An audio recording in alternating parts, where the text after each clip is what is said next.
crucial element in the growing sector.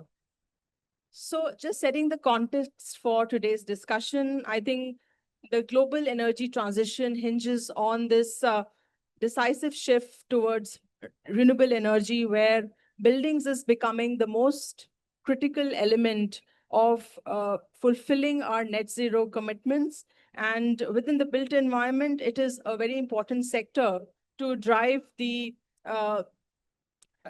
important conversations on energy transition.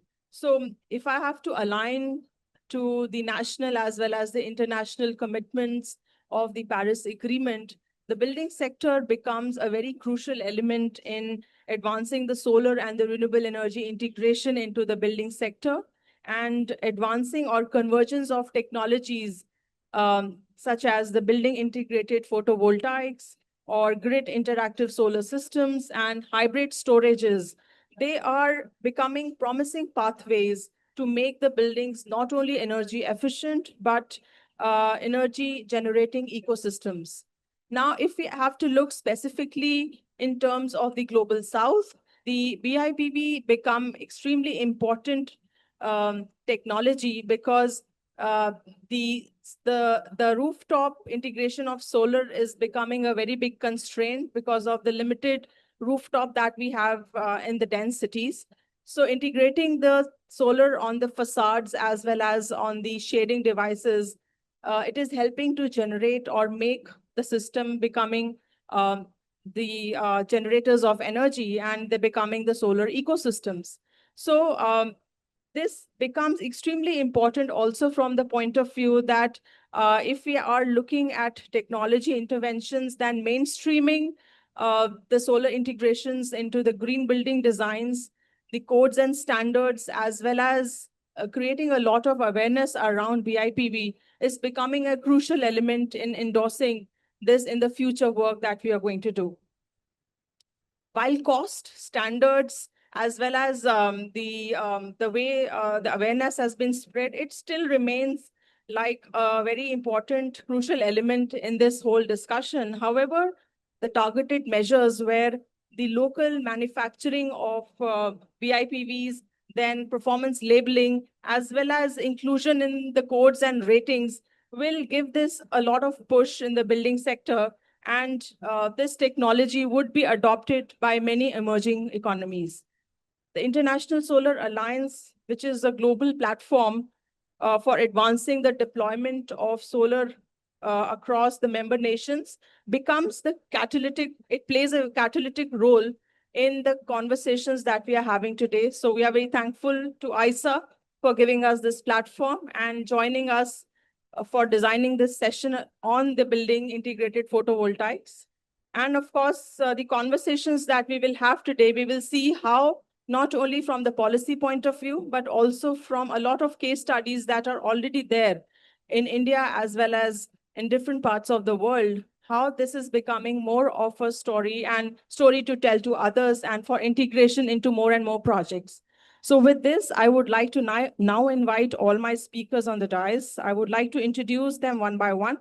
So let me introduce my first speaker from ISA, Dr. Mridula Dikshit Bhardwaj. She is the program lead of Green Hydrogen Storage and Solar E-Mobility at the International Solar Alliance under the ISA ADB Technical Assistance Project. In the 28 years of research experience that she has experience in batteries, EVs, and material science domain. And she has, prior to this, she has worked with United States Steel Corporation, General Motors, and a technology policy think tank as lead researcher and section head. So I welcome Mridula you to the panel discussion today. Thank you for joining us. Our second speaker is a very important speaker, and we would like to hear experience, and he's from the Brahmakumaris. Mr. Golu Pils, a German origin, joined in 1984 the Brahmakumaris and is currently the advisor for renewable energy of the Brahmakumaris and also the president of the India Care Trust in Berlin, Germany. In 1990, Golu moved to India and founded the Brahma Kumari Solar Department, with technical and financial collaboration from India and German government, Golu has initiated various innovative research projects focused on rural adoption, solar thermal power, and solar cooking. In 2009, Golu became a founding member of the Brahmakumari's Environment Initiative. And in 2021, Golu co-founded the meditation platform of Yogis for Future. And 24, Golu founded the Climate Wisdom Studio. And since then, he has interviewed scientists, politicians, activists upon climate change solutions. So Golu, I welcome you and would like to hear more on your experience. Thank you. And we have our next speaker from Africa, and Al-Hadji Diop. He is the current focal point in Senegal for the future development and transfer of technologies at the technology mechanism of the UNFCCC. As a member of several professional associations, he is very active in popularization of renewable energies and energy efficiency in Africa.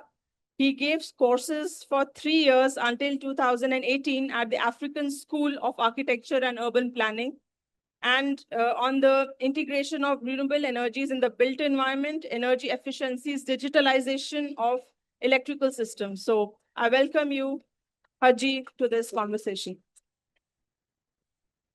So our panelists are here, and I think what we will do is we will start the conversations from ISA, and we would like to know from ISA first that ISA is currently working with 125 countries and has the rich experience of connecting the various issues that have been working across developing the standards and ensuring that the renewable energy integration uptake improves in the countries. So what would be the challenges? And of course, the challenges bring a lot of opportunities in terms of adoption of these technologies in the built environment.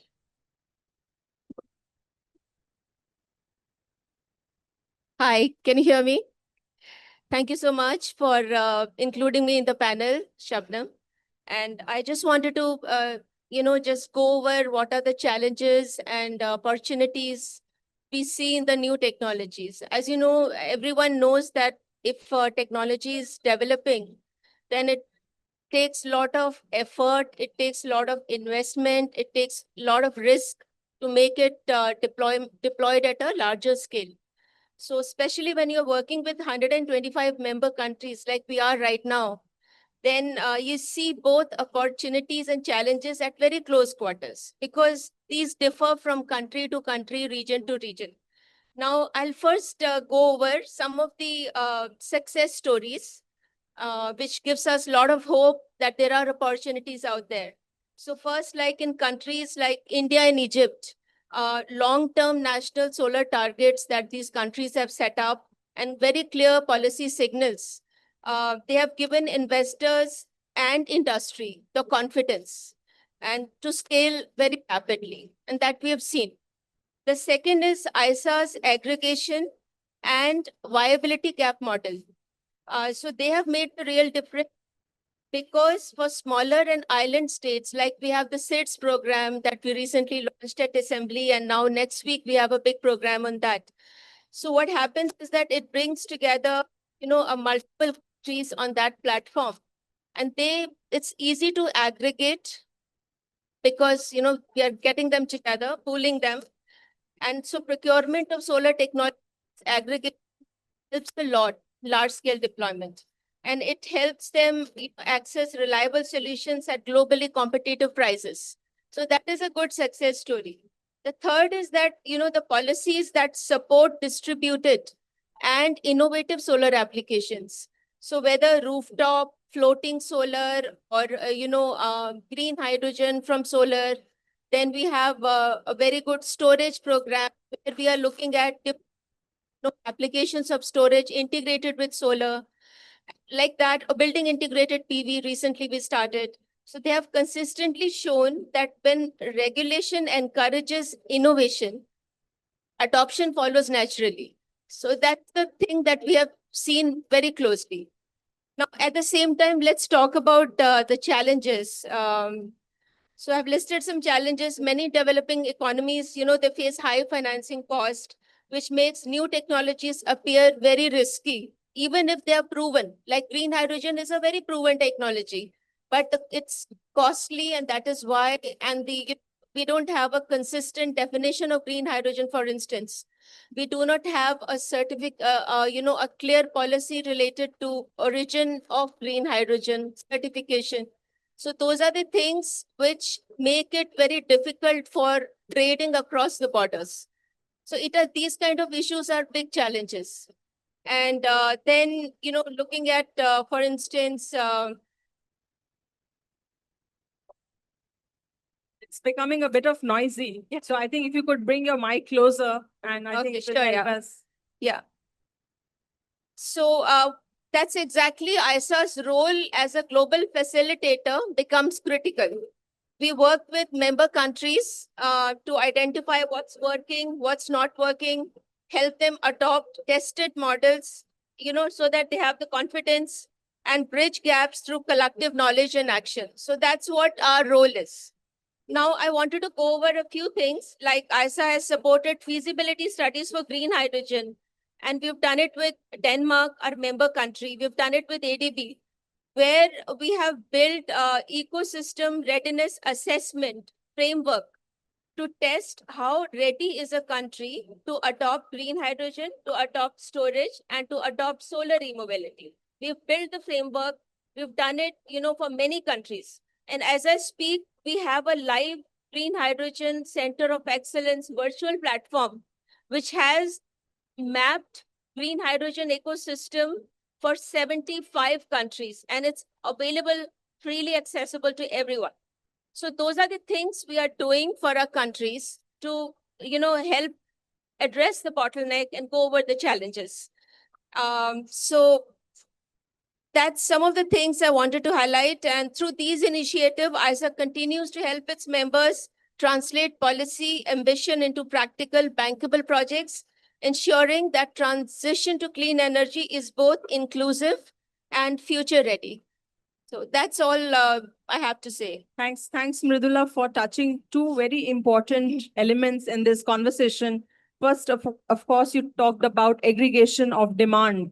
I think that becomes extremely important in terms of solar, because that helps to regulate the prices as well as, bring down the cost, because solar is pretty expensive at this point. So I think aggregation is a very important aspect of any policy decisions that we are taking. And of course, a very important element that you also mentioned, that our regulations should be designed that in such a way that it encourages innovation. And I think that is where a lot of the work needs to happen, where the research organizations as well as the experience on ground should help us develop these technologies, so that it encourages more and more innovations and make it more practical for people to adopt this at the larger scale. Thank you for bringing that perspective to us. I would now like to go to my partner from the African region, because we have seen that how the world is focusing on what Africa is going to do in the coming years. So tell us about your work in Africa, considering that you have been the biggest driver in the kind of renewable integration that is happening in Africa at the moment, and a lot of it comes from a lot of grants that have been pushed into Africa. So how do you think Africa will make the best use of it, and the kind of challenges that you see in adoption of solar in Africa? Okay, thank you very much for this invitation. I'm really very glad to be here today and to share our point of view.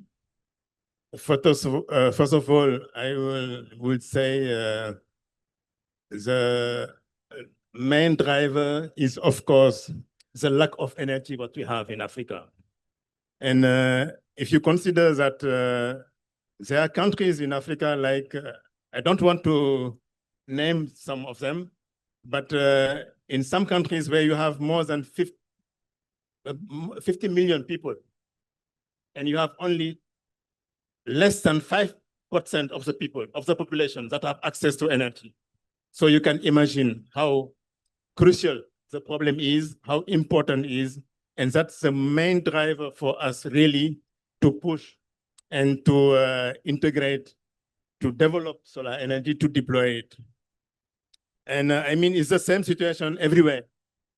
We have differences in the north, in countries like Morocco, Tunisia, and Egypt, where you have at least 90% of people having access to energy. In Senegal, we have 71% of people having access to energy. In cities, it is also almost 90%. But in rural area, we have a very high demand of energy. And it is really the driver for us to deploy solar energy, renewable energy generally. And coming to the barriers what we have, I would say the first one is the lack of financing. Financing is not enough. So we have a lot of commercial banks that have not trained to finance renewable energy. And on the other hand, we have not enough technicians. It means there is a capacity building need there. Of course, during the last 10 years, we developed a lot of, in all universities, you will see they are training people, there is a lot of engineers what we have at the moment, but it is not enough. And the other problem is all products what we have, they are imported. Nothing is produced in Africa somewhere. And it is really a problem what we have. And that's a main problem. It means we have really to train the people to, so they can monitor the systems that they want to install. And the third problem, what I would to say, is the image of the solar energy. Because we start install solar energy in villages. And that's the reason why most of the people living in Africa think it is energy for poor people. That is the energy for people that are not living in the cities.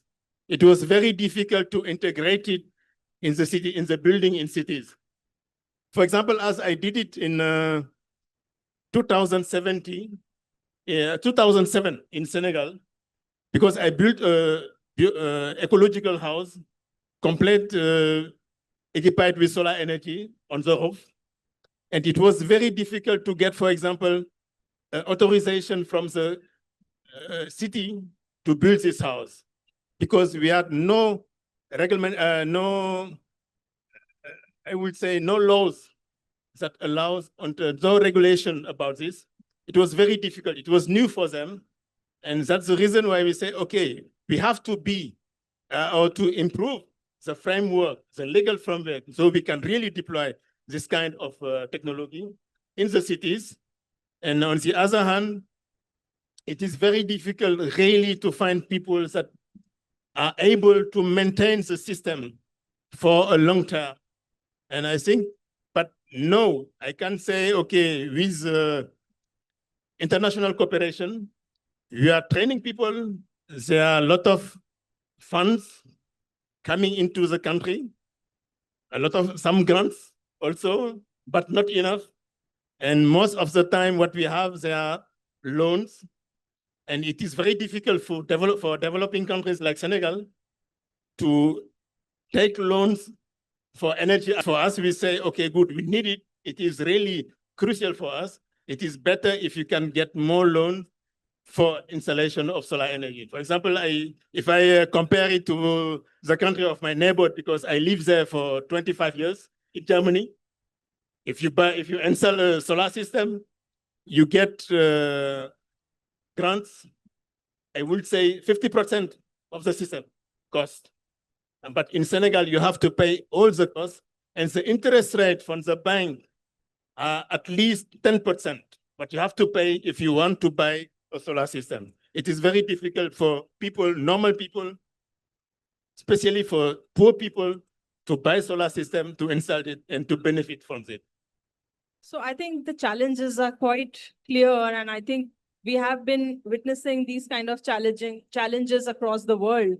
And financing being one of the challenge, I think it is also linked to how the policies of the country are, because having enough finance but not having regulations in place, or having how you like regulate the entire cycle, it becomes an even bigger challenge because, if it's not mechanized, then your funds, even if they are there, you will not be able to utilize it the way you want to do it. So I'm sure that there are a lot of experience around the world, and India is much ahead in this journey where we have regulations in place, and how we have been able to bring this whole system, we have been able to put systems into place, and how solar has been able to pay back has become a very good model to look at. So thank you for sharing those list of challenges, and I'm sure there is a note that we are making, and ISA is of course being there with us to see that how we can support the various initiatives in Senegal as well.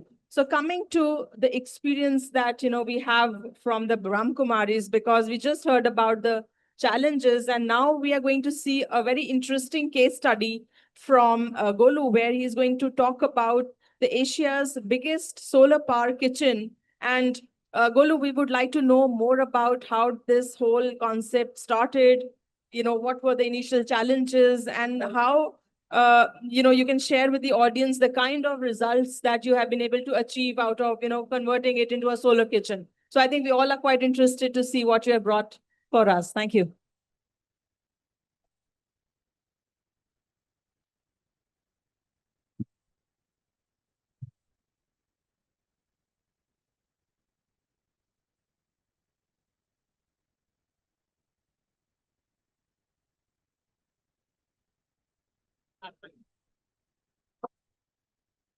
Okay, thanks very much. First of all, thanks very much for the invitation of ISA and GRIHA together. And in Brahma Kumaris, we're a spiritual organization with headquarters in Mount Abu in Rajasthan. And we started 30 years ago. Hello? We started how to go back? Okay. Okay. Okay. So we started 30 years ago to go into renewable energies. And 20 years ago, we created a Brahma Kumaris environment in disaster management, tree plantation, farming, water, plastic-free, travel compensation, guidelines for our centers, and resources and workshops. We have 5,000 meditation centers in India. So it's quite a lot of people we are trying to educate and train. And the centers in India, they also function as a replicator for our ideas.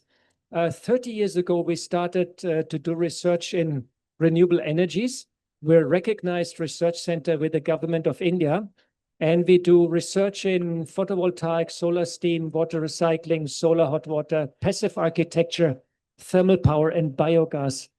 And it started all 30 years ago. I built a green building. This is made out of mud bricks, double wall, natural ventilation. And you see the building 30 years ago, and you see the building now. It's the same building after 30 years. I'm living in this building. It's a zero energy building, construction material out of mud bricks.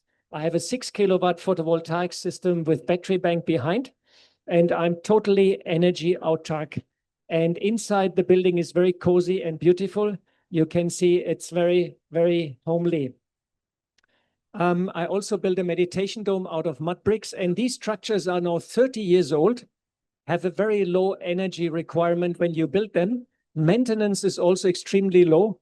This is still the first roof material on this dome from the beginning. So 30 years, the same roof material, very durable, no problems with the natural construction material. Here you can see our main campus, and on the right side, you see the solar cooker, which we put on the rooftop. And we used 84 concentrators, which we built ourselves, the Scheffler design. And we produce 3,000 kilograms steam per day and cook 35,000 meals per day. And the system was built in 1999 and is still functional and still operational. We built all the components ourselves. You can see the receiver, you can see the reflectors, the concentrators. This is our kitchen.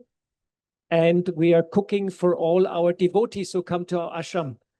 We have 5,000 centers, and 500 centers have been using solar photovoltaic systems now. And recently we installed also a 500 kilowatt system at our campus in Mount Abu. And very, very soon, the whole campus will be running 100% on renewable energies. And you can see we're using all the rooftop spaces for the photovoltaic. And our main problem now is that we don't have any more enough space for the systems actually. Here, recently, we installed a new system. This is a 200 kilowatt photovoltaic. And we removed the old solar concentrating system and installed photovoltaic system with battery bank and inverters. And we use big induction cooking systems, and we can cook 3,000 meals per day by photovoltaic and by electricity. The system is running since 1 year, and the cooks are very happy because induction cooking is tremendously efficient. You have immediately the temperature at the cooking pot, so everybody likes it. We also did a couple of years ago a big project with the German government and the Indian government. It's a 1 megawatt solar power station. It's called India One. And therefore, we built 770 concentrators of 60 square meters. And the speciality of this project is that we have thermal storage. So we can store the energy overnight and can run 24 hours. This system was completely built in-house by our own team, by our own engineers. We got some help from Fraunhofer Research Institute, financial help, German government, Indian government. And the plant is running now since 6 years without major problems. We run a 1 megawatt solar Siemens turbine, and we store the energy in the receivers overnight. Meanwhile, prices of photovoltaic have become very, very, very affordable. We are buying now solar plates in India for 15 rupees per watt, which is very cheap. And so we are adding right side and left side. We have added now 3 megawatt of photovoltaic and using lithium batteries for storage. So this system is also very successful. And 8 months ago, we built a new biogas plant. We are collecting all the waste of the campus now and segregate it, sell the glass, sell the paper, sell all the material. And then basically what we're doing is we are sending the organic waste into a fertilizer and a fermenter. We create biogas and sludge as a fertilizer. The plant is running now very smoothly since 8 months, and we have very, very good results. So we also have massive tree plantation programs all over India and try to reach out to the community and teach them about all these technologies. So we have eco trainings going on, outreach programs to the nearby villages. We found it very, very necessary to be close to our villages and teach them, train them, and look after systems which we install. If we don't take care about the solar systems, they will be demolished or stolen in a very short time. So we have also some experience over 20 years to try to bring it into the villages. And it's not that easy always. We also train in water, soil, energy, and farming. We have also 80 farms where we train people in organic farming. And we heal the earth, teaching, give ethics and values. So we also have interfaith. So we work with other ashrams, and also here at the COP, we are in the interfaith program. And we're trying to create a common voice of all religious organizations to bring up more renewable energies in their temples, in their ashrams, and in their churches. And the key ideas are education, young people, wisdom, lifestyle, and celebration. And we found that technology is there. Money is also there, and strategy is also there. And we found most important is to bring awareness to the people, teach them about ethics, about morals, and guide them slightly. And then we can create a new paradigm altogether, and which is value and ethic based. And then clean technology can actually have a smooth running. And if we all join hands together, we can create a better world. Very much sure about it. Thank you very much. So thank you so much for sharing that case study with us. So one immediate question that comes to my mind is that what is the payback period of installing this kind of system at such a large The solar cooking, the thermal solar cooking was about 6 years. Okay. And photovoltaic is also now very, very cheap. I would also say less than 10 years, maybe 5 years, 6 years. So that's It very- depends also if you're going for batteries All right, or in standalone, or if you're going grid connected on grid, then of course it's cheaper. sure. But usually in Mount Arbo, we are going for battery system. Usually nowadays we're installing hybrid systems. It means the inverter can feed into the grid, Right. synchronize with the grid. If the grid Then fails, it distributes that. yeah, and if the grid fails, we switch back to to- standalone and run on the batteries Battery ourselves. system. So we have dual purposes So now That because we works have, well to work on a hybrid Yeah. kind of system. Yes. Yeah. Great. Thank you. Thank you so much. And I'll come back to my colleague from the ISA. And we just heard the challenges of the member countries who are still struggling to find ways of getting the finance mobilized in their countries. So what kind of assistance has been provided by ISA to bridge the gap between policies and the kind of financial mechanisms that are available to these countries? So there are two things, Shabnam. So first of all, I would like to talk about what hinders the financing. So that's where we talk about, what are the gaps and how do we bridge the gaps in standards and, the cost variation from one region to another. So we have three priorities. How do we make solar affordable? How do we make it comparable and trusted everywhere, region to region? As you know, we have 4 regions: Africa, Latin America, and Caribbean. Third is Asia Pacific, and then Europe and others. So we have different regions, the costs differ. So how do we bridge the variability, so that financing is more, consistent?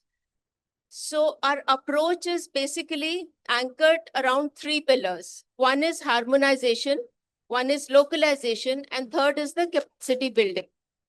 So we work with IEC, we work with BIS like agencies to harmonize international testing and certification frameworks. That is the most important, I think, to start working on a financing mechanism, because that's the basic thing. Now, the goal is to ensure solar panel building integrated panel system tested and approved in one country should be honored in the next country or another country, right? Right now, it's not happening. So this kind of standard allies trade, builds and allows countries to focus their efforts on deployment rather than redoing the standards and certification processes individually. So that's one thing. Now, we also know that harmonization alone is not enough, because it's been developed in temperate regions, whereas most of the ISA member countries lie in tropical, coastal, arid desert, and also high humidity climates. So how do we compare? It's like apples to oranges. So the solar installation in these regions face unique stress conditions like the member countries, high ambient temperatures, then we have intense UV radiation, salinity, that impacts the reliability of solar panel, monsoon humidity, all those cyclones. So these factors directly affect the longevity, reliability, and profitability of solar projects. And that's where the finance comes into picture. So we advocate redefinition of, global testing standards. That's what we are now focusing to make them more reflective of the environmental realities of our member countries and, the realities of the global south. So modules and balance of system components that we talk about, they must be tested under region conditions instead of, following some testing thing which we cannot even relate to. So that warranties, performance expectation, and financial models, they're based on realistic durability outcomes. So that's a very important thing for us.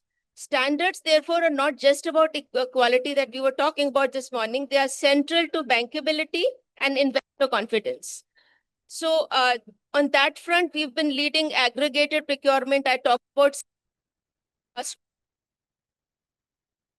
multiple solar components and our SITS platform is a great example. As I mentioned, it aggregates and then helps countries come together for the cheaper procurement cost.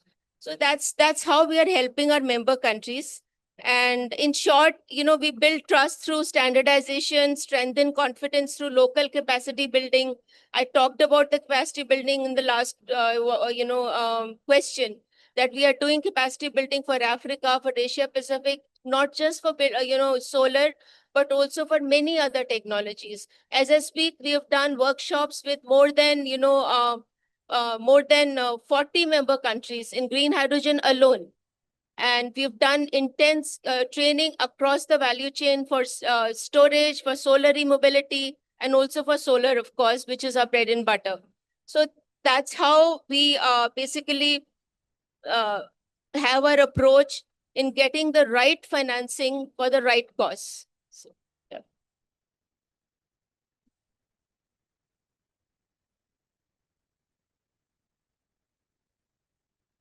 So thank you so much for highlighting. And I think that's a very important piece that you have shared with all of us, that how solar integration becomes a bigger challenge, because every country has different ways of looking at solar. The climatic conditions are different. The technology, the way it will behave in certain climatic conditions, it varies from country to country. Of course, harmonization along with global standardization is something that you have rightly mentioned is going to be something that we will all have to look forward, because if we are looking at proper financial mechanism with the risk that it will carry, for the kind of failures it may have in future. So that becomes a very critical element, because standardizations, if they are not there, then any financial mechanism will fail and will not be able to deliver.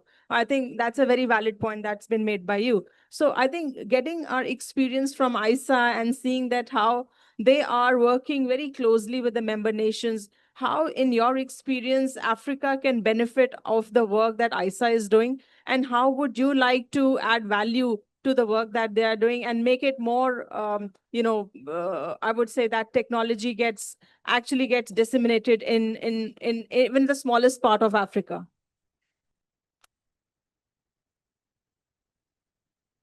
I would say the root condition that you described in India, that's we have the same situation in Senegal and in most African countries.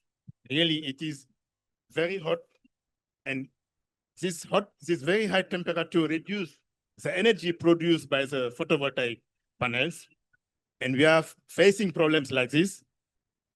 And after this, we have the sun. We have a lot of sun, and really we need to clean every 2 days our panels. For example, in Dakar, in my home city, it is very difficult to use solar energy there. And we are also smoke in the big cities, and it is really a problem. That's why I say, okay, we are ready to learn from you, because it is a good experience what she described, and we have all these problems in our countries. For us, I mean, for big solar plants, it is not a problem to find financing, because the return of investment, they receive it in less than 5 years or 10 years, I would say. But if you want a system for residential system, it is very difficult. In rural area, it is very difficult. Since 2 years, we have a fund specially dedicated to solar energy in Senegal. But we have problem really to make it work, because we want support from the GCF, and you know how difficult it is to access to this money from the GCF. And on the other hand, we develop a solution. In our country, we say, okay, for new building, it is maybe better to integrate the loan for the solar system into the loan for the building. So to reduce the interest rate and to enlarge the payment time, because it is for most of the bank, solar systems are commercial product. And that's the reason why they say, okay, you have to pay it with very high interest rate, 10 or 12% in Senegal, And it was a solution for us to integrate it into this loan for the building globally. So it can help really to reduce the interest rate up to 6%. And for the time, for the payment of time, also, it is, you can enlarge it. It was interesting, but still now we are looking for other solution, how to create really funds or how to help poor people to get really grants, because for us, we say it is not possible really to install solar system without grant. Even the presentation, what we see here in India, they got money from the German government. Also, but I mean, it is something, and we don't get it. It is very difficult for us to get grant.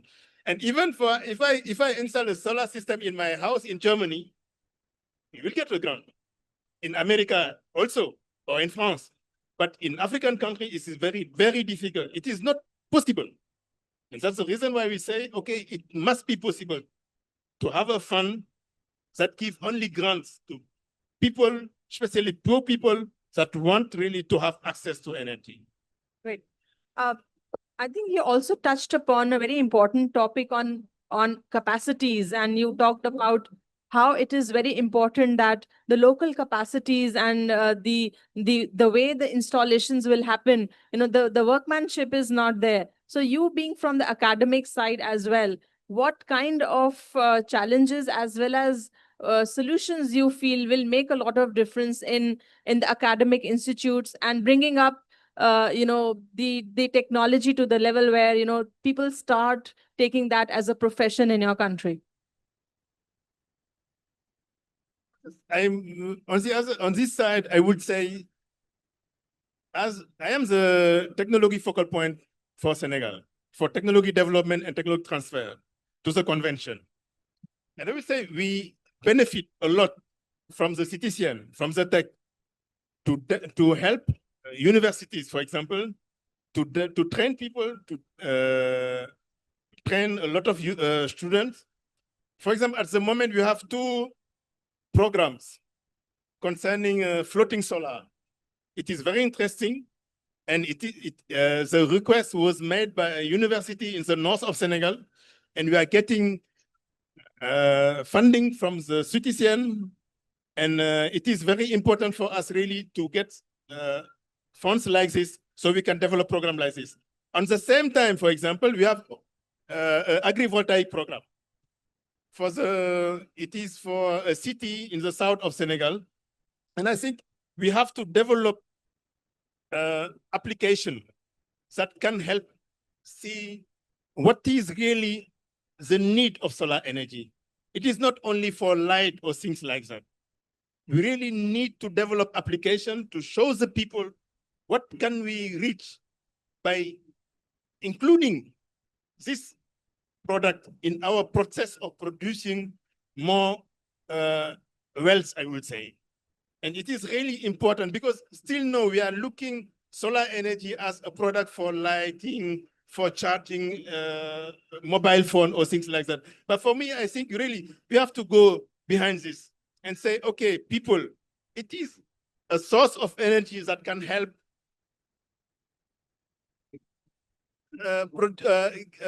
provide us really enough energy. And I think we have a lot of areas in African countries where we can install solar energy on the seas, like I said before, with floating solars and agrivoltaic also, to combine it with food production. And I think really we need application. And if you have it, I think we will not have problems to find money to invest in this. Okay. So I think very important, valid point made that, we will have to bring that confidence in the end user, that it is not about just charging phones and using it for basic things in life, but it's beyond that. It's a way you live life and give back to the society and to the environment and make your buildings, self-sustainable. I think that's the key word. So coming to the experience of Brahmakumaris, and, we have been seeing that how Brahmakumaris, they have been working on the lifestyle changes and how, the mass trainings or the kind of messaging that's been done by Brahmakumaris, it has helped to change the thought process of many people. So please give us some examples of how lifestyle can be promoted for mass adoption and how this change can affect the overall uptake of the conversations that we're having around solar. Yeah, thanks very much. And I like to comment briefly what you said about funding. We started almost 30 years ago with our solar activity, and we started very small. I brought a solar cell from Germany and put it in our courtyard on a little electrical vehicle. And then everybody was seeing it is moving around, and everybody said, oh, this is solar energy. In those days, there was nothing in India. And the funding was very, very crucial. And sometimes on certain projects, we had to work for years. You have to be patient, you have to wait. Sometimes you can get private funding, sometimes personal. Sometimes it's the initiative of the people locally. And sometimes if you're lucky, you get government funding, if you're lucky. And even that for the big project, it took 3 years and 30 trips to Berlin to secure the German and 50 trips to Delhi to secure the Indian funding. So it's a hard work.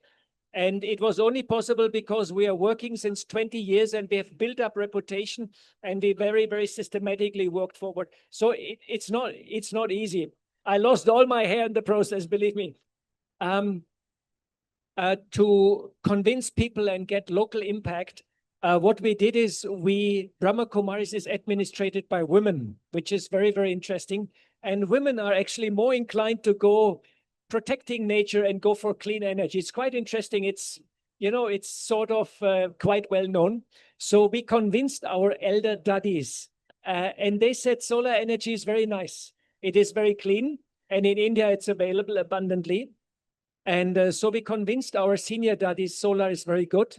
And once the senior daddies were agreeable to that, it became more easy for me to get projects done within the institution.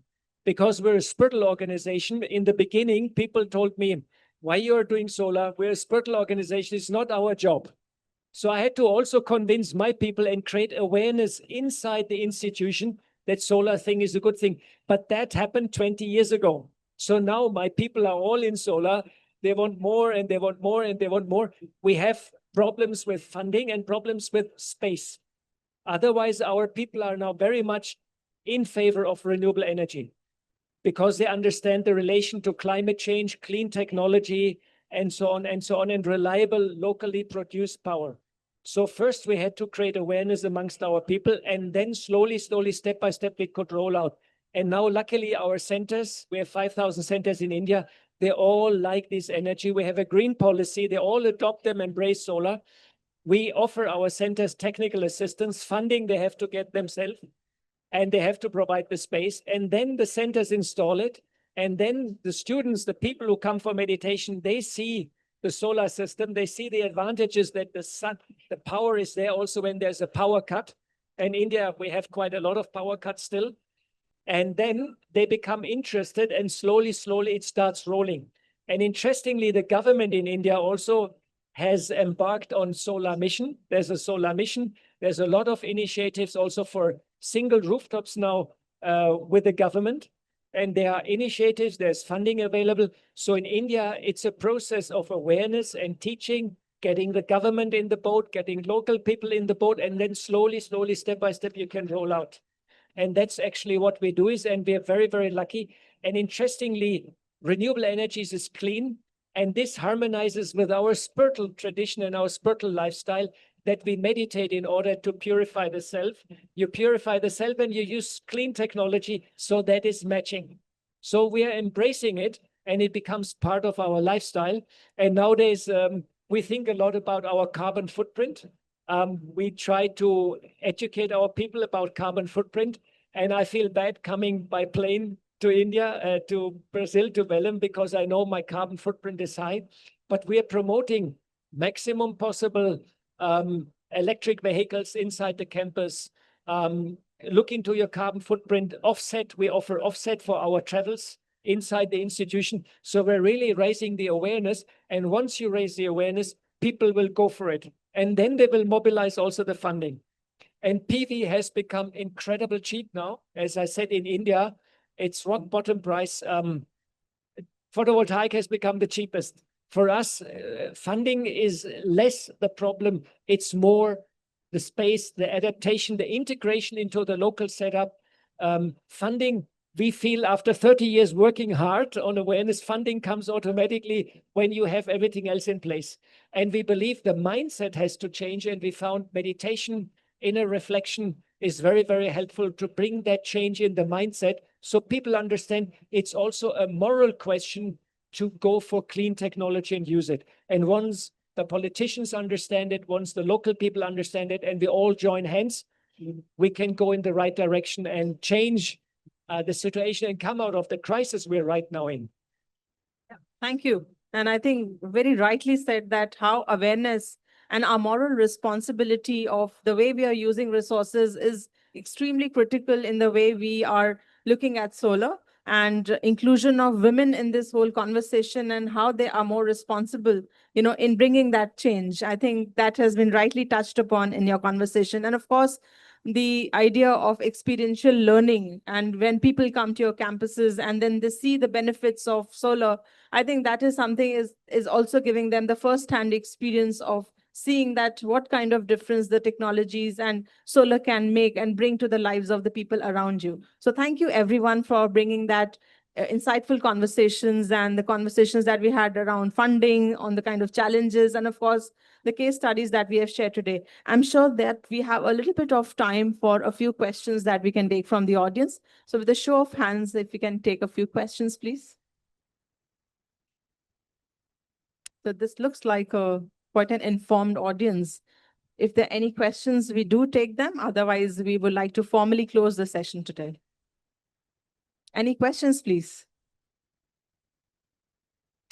All right. So there are no questions. And thank you so much for being part of this panel discussion. And we are very thankful from GRIHA Council for being part of this conversation. And we look forward to having more engaging discussions during the coming days in the COP. Thank you. Thank you.